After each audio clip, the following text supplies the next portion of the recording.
नमस्कार साथियों। आज हमारा प्रकरण है मध्यकालीन सल्तनतकालीन मुस्लिम समाज पर हिंदू धर्म का प्रभाव। हमने पिछले प्रकरण में पढ़ा कि भारतीय सभ्यता संस्कृति समाज पे मुस्लिम धर्म का प्रभाव। आज हम पढ़ेंगे मुस्लिम समाज या मुस्लिम धर्म पर हिंदू धर्म या भारतीय सभ्यता संस्कृति का क्या प्रभाव पड़ा। तो बच्चों, हम पढ़ चुके हैं कि भारत में इस्लाम धर्म का प्रभाव है वो 8वीं शताब्दी से स्पष्ट रूप से दिखने लग गया था, जब सिंध में दाहिर सेन ने आक्रमण किया और बड़े पैमाने पे धर्म परिवर्तन करवाया। भारतीय लोग हैं वो धर्म परिवर्तन करके इस्लाम धर्म को अपना लिया, उन्होंने धर्मांतरित हो गए वो पंजाब में, सिंध में। और इसके पश्चात जब गजनवी और गौरी ने आक्रमण किया तो उत्तर भारत, मध्य भारत में, पश्चिमोत्तर भारत में बड़े पैमाने पे धर्म परिवर्तन हुआ। सल्तनत काल में तो और भी अधिक परिवर्तन हुआ, विशेषकर सिकंदर लोदी, फिरोज शाह तुगलक, अलाउद्दीन खिलजी आदि के शासनकाल में बहुत सारे हिंदुओं ने धर्म परिवर्तन करके मुस्लिम धर्म अपना लिया था। जब धर्म परिवर्तित हिंदू है वो मुस्लिम बने और उनके प्रभाव से अन्य मुस्लिमों पे क्या प्रभाव पड़ा। इसके अलावा जो राजवंश के या सल्तनतकालीन सुल्तान, बादशाह, राजा, उच्च वर्ग के लोग थे, उनके साथ हिंदू उच्च वर्ग है जो शासन पद्धति से संबंधित उच्च वर्ग है, उनका निरंतर संपर्क था। उनके संपर्क से क्या क्या प्रभाव पड़े, ये आज हम इस प्रकरण में मुख्य रूप से पढ़ेंगे। तो मध्यकालीन भारत में सामाजिक जीवन के क्षेत्र में इस्लाम और हिंदू धर्म के मानने वालों के बीच में किसी न किसी रूप से निरंतर संपर्क बना रहा। कई स्तरों पर हिंदू धर्म ने मुस्लिम समाज को प्रभावित किया, जिस प्रकार इस्लाम ने हिंदू समाज को प्रभावित किया। और भारतीय मुसलमानों ने रहन सहन, आचार विचार, सामाजिक संस्थाओं, संस्कारों आदि पे हिंदू प्रभाव का व्यापक रूप में प्रभाव। उसी प्रकार से हिंदू समाज ने भी मुस्लिम समाज को प्रभावित किया। मध्यकालीन भारत में मुस्लिम समाज में अधिकांश सदस्य हम पढ़ चुके हैं कि धर्म परिवर्तित मुस्लिम थे या उनकी धर्म परिवर्तित मुस्लिमों की संतान थी। ये धर्म परिवर्तन दो प्रकार से हुआ।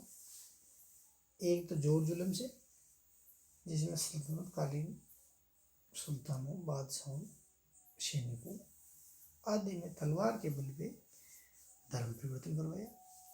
और दूसरी प्रकार का धर्म परिवर्तन था जो मुस्लिम सूफी संत थे,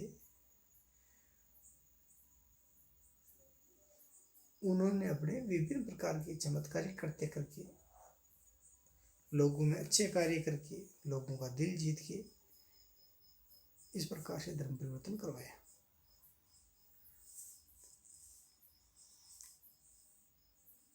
तो भारत में ज़्यादातर संख्या है वो धर्म परिवर्तित मुस्लिमों की थी। विदेशी मूल के जो मुस्लिम थे उनकी संख्या बहुत ही कम थी। ये थे मुख्यतः अरबी, ईरानी, तुरानी, तुर्क, उज्बेक, मुगल, ताजिक आदि जो विदेशी मुस्लिम थे वो थे, लेकिन इनकी संख्या कम थी। यद्यपि शासक वर्ग में उनका प्रतिनिधित्व अधिक था, क्योंकि ज़्यादातर शासक तुर्क थे या विदेशी थे। चूंकि मुसलमानों का अधिकांश वर्ग हिंदू धर्म से परिवर्तित होने वाली काम करने वालों पर आधारित था, इसलिए स्वाभाविक रूप से उनके रहन सहन, संस्कार, त्योहार और उत्सव, रस्म रिवाज पर हिंदू धर्म का स्पष्ट प्रभाव था। तो ये धर्म परिवर्तित मुस्लिम है, ये मुस्लिम समाज में प्रभावित हुए। वो हिंदू धर्म से मुस्लिम धर्म में आए थे तो उसका प्रभाव उन पे पड़ा। क्योंकि व्यक्ति कहीं भी जाता है, कहीं भी से भी आता है तो अपनी सभ्यता संस्कृति को इतनी जल्दी नहीं भूल पाता है। लंबे समय तक उसमें उस सभ्यता संस्कृति की मुख्य मेन एलिमेंट है, मुख्य तत्व है, वो समाहित होते हैं। तो रहन सहन, संस्कार, त्योहार, उत्सव, रस्म और रिवाज पे हिंदू धर्म का प्रभाव स्पष्ट रूप से था। इसके अतिरिक्त सूफी संतों ने भी अपने समन्वयकारी दृष्टिकोण के कारण हिंदू धर्म के सिद्धांतों और आचरण के नियमों को अपनाया। यद्यपि इस्लाम के मौलिक सिद्धांत हिंदू धर्म से अप्रभावित थे, फिर भी हिंदू धर्म के सिद्धांतों, हिंदू देवी देवताओं की गाथाएं आदि का प्रभाव मुस्लिम कवियों और लेखकों की रचनाओं पर पड़ा। तो विभिन्न मध्यकालीन मुस्लिम लेखक कवि है, तो उन्होंने हिंदू धर्म के जो देवी देवता थे उनकी उपासना के बारे में लिखा, उनसे वो प्रभावित हुए। जैसे रहीम दास जी कृष्ण भक्ति से प्रभावित थे, जिनका पूरा नाम था अब्दुल रहीम खान खाना, अकबर के दरबारी भी थे वो।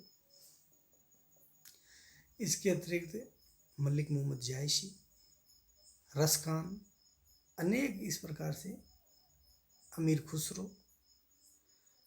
तो इन्होंने अपनी रचनाओं में विभिन्न प्रकार के देवी देवताओं की कथाएं, उपासनाएं इत्यादि के बारे में लिखा है। इसके अलावा सूफी संतों ने जिन्होंने भारतीय भाषाओं में रचनाएं लिखी, उन्होंने भी इनके बारे में लिखा है। सूफी संतों की दरगाहों से संबंधित अनेक ऐसी परंपराएं विकसित हुई जो हिंदू संस्कारों से प्रभावित थी। जैसे कि सूफियों के मजार की जियारत हिंदुओं की तीर्थ यात्रा के समान थी। जिस प्रकार हिंदू धर्म में तीर्थ यात्रा समाहित होती है, उसी प्रकार मुस्लिमों में भी जो उनके सूफी संत है उनके उर्स के समय उसकी जियारत की जाती है। तो इस प्रकार से ये प्रभावित हुई। मुसलमानों द्वारा भारतीय उपमहाद्वीप में मनाए जाने वाले अनेक ऐसे त्यौहार और उत्सव हैं जिन पर हिंदू परंपराओं का स्पष्ट प्रभाव है। सामाजिक रीति रिवाजों में भी यह प्रभाव स्पष्ट है। परिवार में जन्म, मृत्यु, शादी, विवाह आदि जैसे अवसरों पे जो सामाजिक संस्कार भारतीय मुसलमानों द्वारा मनाए जाते हैं वह भी हिंदू धर्म के संस्कारों से प्रभावित है। मुस्लिम समाज पर हिंदू धर्म और समाज के प्रभाव का सबसे ज्वलंत उदाहरण जाति प्रथा। हालांकि मुस्लिमों में प्रारंभ में जाति प्रथा या जातिगत भेदभाव नहीं था, सारे मुस्लिम एक ही थे, लेकिन भारत में आने के पश्चात इनमें जाति प्रथा विकसित होगी।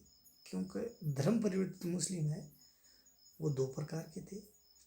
उच्च जाति के लोगों ने जो धर्म परिवर्तित किया तो उनको अशराफ कहा जाता था, और जो निम्न जाति के निम्न वर्गों के लोग थे उनको अजलाफ कहा जाता था। अशराफ यानी उच्च वर्ग के लोग या उच्च वर्ग के धर्म परिवर्तित मुस्लिम, अजलाफ यानी निम्न वर्ग के धर्म परिवर्तित मुस्लिम। दोनों के बीच में सहबोझ और अंतर्विवाद वर्जित तो नहीं था, लेकिन उसे प्रशंसनीय नहीं माना जाता। धीरे धीरे विदेशी और भारतीय मुस्लिम अलग अलग जातियों में बट गए, जैसे शेख, सैयद, पठान, जुलाहा आदि। इसके अतिरिक्त जो राज दरबार था, सुल्तानों का दरबारी समारोह था, उन पे भी हिंदुओं का प्रभाव पड़ा। मुगल दरबार में झरोखा दर्शन, तुलादान आदि जैसी प्रथाएं राजपूतों से ली गई। इसके अतिरिक्त मध्यकालीन शासक थे वो भी धर्म हिंदुओं के त्योहारों में शरीक होते थे। जिसे मोहम्मद तुगलक के बारे में कहा जाता है कि वो होली के त्यौहार पे बड़े जोर शोर से बढ़ चढ़ के भाग लेते थे। अकबर है वो हिंदुओं के प्रत्येक त्यौहार में भाग लेते थे। तो ऐसी प्रथाएं राजपूतों से लेके धीरे धीरे कौन सी प्रथाएं, जैसे झरोखा दर्शन है, तुलादान आदि। तुलादान यानी राजा के जन्म दिवस, राजकुमार के जन्म दिवस, सुल्तान के जन्म दिवस या युवराज के जन्म दिवस कह सकते हो के अवसर पे या विशेष उनके शासन ग्रहण के अवसर पे जो उनकी जयंती मनाई जाती, शासन ग्रहण की वर्षी मनाई जाती, उस पे उनके बराबर वजन रख के सोने चांदी फल अनाज आदि का वितरित करना तुलादान कहलाता है। झरोखा दर्शन, महल के झरोखे से आम जनता को दर्शन देना, ये सब राजपूतों से ली गई थी। धीरे धीरे पारस्परिक संबंधों के सुदृढ़ होने से अन्य क्षेत्रों में भी हिंदू धर्म और समाज का प्रभाव मुसलमानों पर पड़ा। यही समन्वयवादी परंपरा हमारे सामाजिक जीवन की अमूल्य विरासत है। इस प्रकार से हिंदुओं का मुस्लिमों पर प्रभाव पड़ा और मुस्लिमों का हिंदुओं पर प्रभाव पड़ा। आज हमारा प्रकरण इतना ही है। ध्यानपूर्वक सुनने के लिए धन्यवाद।